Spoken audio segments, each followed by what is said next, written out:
ये कहानी है सूरजपुर जिले के एक गांव पूरन की, जहां नूपुर नाम की एक बहुत ही खूबसूरत लड़की रहती थी। 14 वर्ष के होने तक वो ऊंचे कद काठी की वजह से उम्र से अधिक बड़ी दिखने लगी थी। गौरा रंग और लंबे काले बाल की वजह से वो बहुत खूबसूरत लगती थी। जितना सुंदर सूरत उतनी ही सुंदर सीरत भी थी। मधुर व्यवहार और मधुर लहजा सबका मन जीत लेती थी। यही वजह है कि इतने कम उम्र में उसके लिए रिश्ते आने लगे थे। पर वो अपने 4 भाइयों की इकलौती बहन थी। सबकी लाडली अभी पढ़ना चाहती थी, पर समस्या ये थी कि 8वीं के बाद उसे 3 किलोमीटर पैदल चल के जाना पड़ता था। भाई सब बाहर चले गए थे। उसके साथ की सहेलियों के विवाह हो चुका था। किसी तरह माँ को मना लिया आगे की पढ़ाई के लिए। पिता तो पहले से ही उसके पढ़ाई के लिए तैयार थे। जुलाई से उसने 9वीं कक्षा के लिए पूरन से प्रेम नगर जाने लगी, जो एक कस्बा था। कॉलेज भी खुल गया था। जब वो जाती तो एक तालाब पड़ता था, जहाँ पीपल के पेड़ पर अस्थियां लटकती रहती थी, जिसे देख नूपुर भय से कांपने लगी। हवा के झोंके से पीपल का पत्ता डोलता तो वो और भी डर हो जाती थी। कोई राहगीर भी भूले से नहीं दिखते थे। वैसे भी 12 बजे से शाम 5 बजे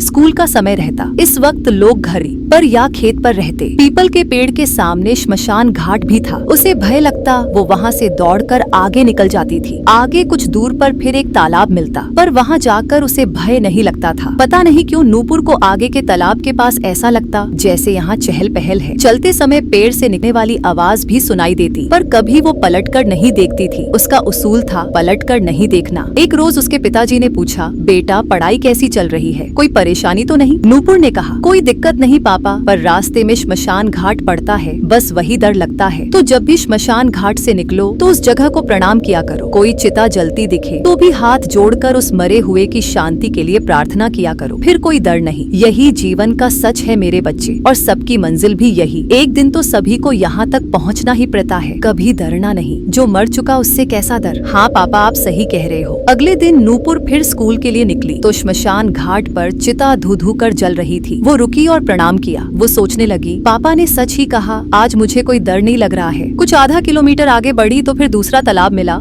उसके बाद उसके साथ फिर कोई चलने की आवाज आने लगी। न जाने क्यों आज इस तालाब के पास उसे थोड़ा डर लगा, क्योंकि ये एक सुनसान रास्ता था। गांव को सड़क से जोड़ने वाली कच्ची राह, जहां मुश्किल से भी कोई राहगीर नहीं दिखते थे। पर पढ़ने के लिए कुछ तकलीफ तो उठानी पड़ेगी। आखिर पीछे वाले तालाब की तरह ये भी वहम ही लगा। अपना मन मजबूत कर वो आगे बढ़ गई। 9वीं से 10वीं पहुँच गई। 16 वर्ष में नूपुर और भी खूबसूरत दिखने लगी थी। जब भी वो स्कूल जाती अपने आसपास किसी को महसूस करती थी। 10वीं का अंतिम पेपर देकर वो उस दिन घर लौट रही थी कि तालाब के पास से उसकी नजर अचानक अपनी परछाई पर पड़ी तो चौंक गई। उसकी परछाई के साथ एक और काली परछाई थी। वो दौड़कर घर भाग जाती है। उसे डर की वजह से बुखार आ जाता है। स्वस्थ होने पर वो ननिहाल जाती है तो भूल जाती है काली परछाई के बारे में। फिर उसे लगता है ये वहम ही होगा। ननिहाल में हम उम्र सखियों के साथ पड़ोस के विवाह भी देखती है, जहाँ एक युवक आया था। 22 वर्ष का संस्कार बहुत खूबसूरत था। नूपुर उसे अपना दिल दे बैठती है। दोनों ने चिट्ठी लिखते और उत्तर पाते रहने का वादा किया। साथ ही नूपुर के 12वीं पास करते ही विवाह करने की कसमें भी खा ली। छुट्टियां खत्म हो गई थी। 11वीं में कला विषय लेकर आगे का पढ़ाई करने वो दोबारा प्रेम नगर के स्कूल जाने लगी। जुलाई निकली, वो स्कूल गई ही नहीं कि बारिश की वजह से कीचड़ हो जाती है। सितंबर लगा तो नियमित स्कूल जाना शुरू किया। आज जब तालाब के पास पहुंची तो फिर एक काली परछाई दिखी। नूपुर ने नजरअंदाज किया। वो देखना ही नहीं चाहती थी ताकि उसे डर न लगे। वापस जब आई तो स्कूल के पास से तालाब तक फिर काली परछाई साथ आई। हफ्ते गुजर गए। अब तो उसकी हिम्मत जाती रही। दिसंबर की ठंड में वो स्कूल से लौट रही थी। 5 बजे धूप जा चुकी थी। उसे हैरानी हुई किसके बावजूद वो काली परछाई उसके साथ है। उसने गौर किया तो वो किसी पुरुष की परछाई थी। वो भय से कांपने लगी। पलटकर इधर उधर देखने लगी, पर कोई नहीं था। कौन है ये? किसकी परछाई है? सामने आओ, कौन हो तुम? तभी एक सुंदर सा युवक उसके सामने आया। एक तीव्र इत्र की गंध वातावरण में फैल गई। डरो नहीं प्रिय, मैं हूँ। कौन हो तुम? मैं तुमसे प्रेम करता हूँ, बस यही जानो। आगे अगर कुछ भी पूछना है तो मुझे स्वीकार है, पर मेरी शर्त है, मैं तुम्हारे साथ चलूंगा। उस युवक के एकाएक सामने आने से नूपुर को लगा होगा कोई मनचला है। वो कहती है, हाँ कह देती हूँ, फिर पिताजी से शिकायत कर सबक सिखा दूंगी। ये सोचते हुए वो कहती है, अच्छा तुम्हारी शर्त मंजूर है, बोलो अब कौन हो तुम? अपना परिचय दो। क्यों मेरा पीछा करते हो? कहाँ के हो? अनजाने में नूपुर ने